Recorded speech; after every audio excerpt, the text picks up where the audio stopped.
ఆయనేమో senior politician, ఉమ్మడి రాష్ట్రం నుంచి ప్రత్యేక రాష్ట్రం వరకు మంత్రిగా పనిచేసిన అనుభవం కూడా ఉంది. అందుకేనేమో ఆయన్ని కండువా కప్పి పార్టీలోకి చేర్చుకుంది అధికార పార్టీ. ఇక ఆవిడ విషయానికి వస్తే పొలిటికల్ ఫైర్ బ్రాండ్. ఏ పార్టీ అధికారంలో ఉన్నా హవా నడిపిస్తూ ఉంటారు. ప్రస్తుతం కూడా మంత్రిగా ఉన్నారు. పోరాటాల ఖిల్లాగా పేరొందిన ఆ జిల్లాలో ఇప్పుడు ఇద్దరు నాయకుల మధ్య జగడమే ఆసక్తి రేపుతోంది. ఇటీవల అమాత్యురాలు సారీ చెప్పినా వివాదం సమసిపోయిందా లేదా అనే సస్పెన్స్ మాత్రం ఇంకా కంటిన్యూ అవుతోంది. ఓరుగల్లులో పోరు ముగిసినట్టేనా? కడియం వర్సెస్ కొండ క్షమాపణతో కథ సుఖాంతమైందా లేక కథ ఇంకా మిగిలే ఉందా? తెలంగాణలో కాంగ్రెస్ పార్టీ అధికారంలోకి వచ్చినప్పటి నుంచి ఉమ్మడి వరంగల్ జిల్లాలో మంత్రి కొండా సురేఖకు సొంత పార్టీ ఎమ్మెల్యేలతో సయోధ్య కుదరడం లేదు. జిల్లాలో కొండా వర్సెస్ కాంగ్రెస్ ఎమ్మెల్యేలుగా తయారైంది పరిస్థితి. రెండు వర్గాల మధ్య పచ్చగడ్డి వేస్తే బొగ్గుమంటోంది.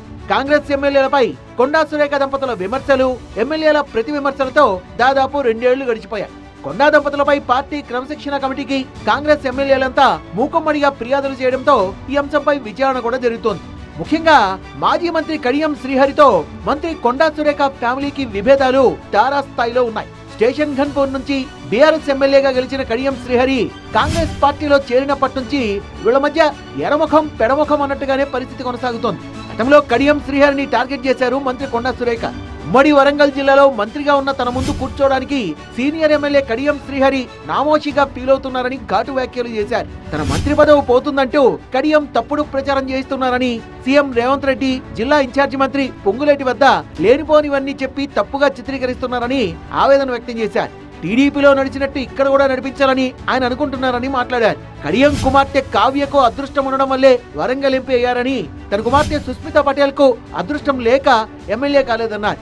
కడియం కావ్యను ఎంపీ పదవి నుంచి తీసేయాలని తనేమైనా అంటున్నానా అంటూ కడియంను ఉద్దేశించి కొండా సురేఖ మాట్లాడారు.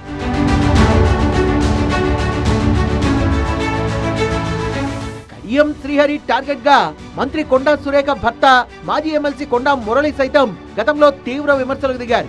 కడియం పార్టీలోకి వచ్చినప్పటి నుంచే సమస్యలు మొదలయ్యాయని కొండా మురళి ఆరోపించారు.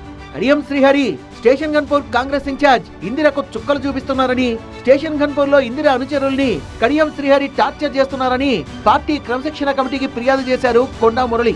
కొండా సురేఖకు సీతకు మధ్య గ్యాప్ ఉందని కడియం ప్రచారం చేస్తున్నారని, తద్వారా పార్టీలో క్యాడర్ ఇబ్బంది పడుతున్నారని తన ఫిర్యాదులో పేర్కొన్నారు. గతంలో కూడా కొండా దంపతులు సందు దొరికిన ప్రతిసారి కడియం శ్రీహరిపై విరుచుకుపడ్డారు. ఏ పార్టీలో ఉన్నా రాజకీయాలు చేసి మంత్రి పదవులు గుంజుకోవడం ఆయన నైజం అంటూ మండిపడ్డారు. కొండా దంపతులే కాదు, వారి కూతురు సుస్మితా పటేల్ కూడా కడియం శ్రీహరిని టార్గెట్ చేసి విమర్శలు చేయడం అధికార ప్రతిపక్ష పార్టీలో కూడా చర్చగా మారింది.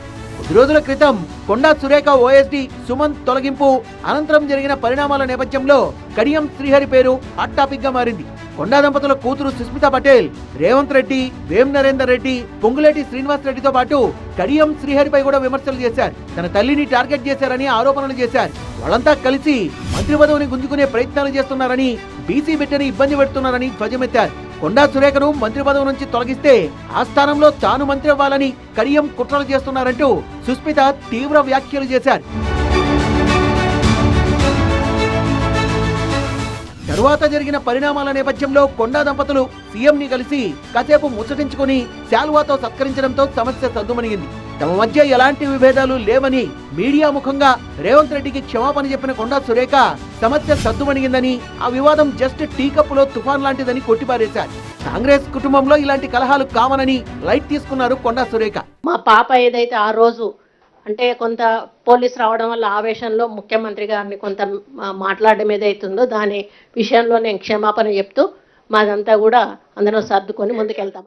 ఇకంతా ముగిసింది అని అనుకునే లోపు స్టేషన్ ఘన్పూర్ ఎమ్మెల్యే కడియం శ్రీహరి మంత్రి కొండా సురేఖపై సంచలన కామెంట్లు చేశారు.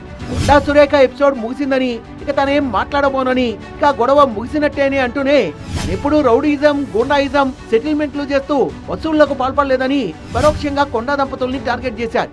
మంత్రి సురేఖకు సంబంధించిన విషయము గత సుఖాంతమైంది అని చెప్పి సమస్య సమసిపోయింది. దాని గురించి నేను మళ్ళీ కామెంట్ చేయడం బాగుంది. తను 30 ఏళ్ల నుంచి రాజకీయాల్లో ఉంటున్నానని, డెవలప్మెంట్ లో తనతో పోటీ పడలేని వారు తనపై లేనిపోని ఆరోపణలు చేస్తుంటారని కడియం ఎద్దేవా చేశారు. అయితే తనవేవి పట్టించుకోనన్నారు. వరంగల్ జిల్లా కాంగ్రెస్ లో కొండా వర్సెస్ కడియం ఎపిసోడ్ కి ఇక ఫుల్ స్టాప్ అని అనుకుంటున్న సమయంలో ఈ కథకు అంతు లేదని, కథ ఇంకా మిగిలే ఉందనే విషయం స్పష్టమవుతోంది.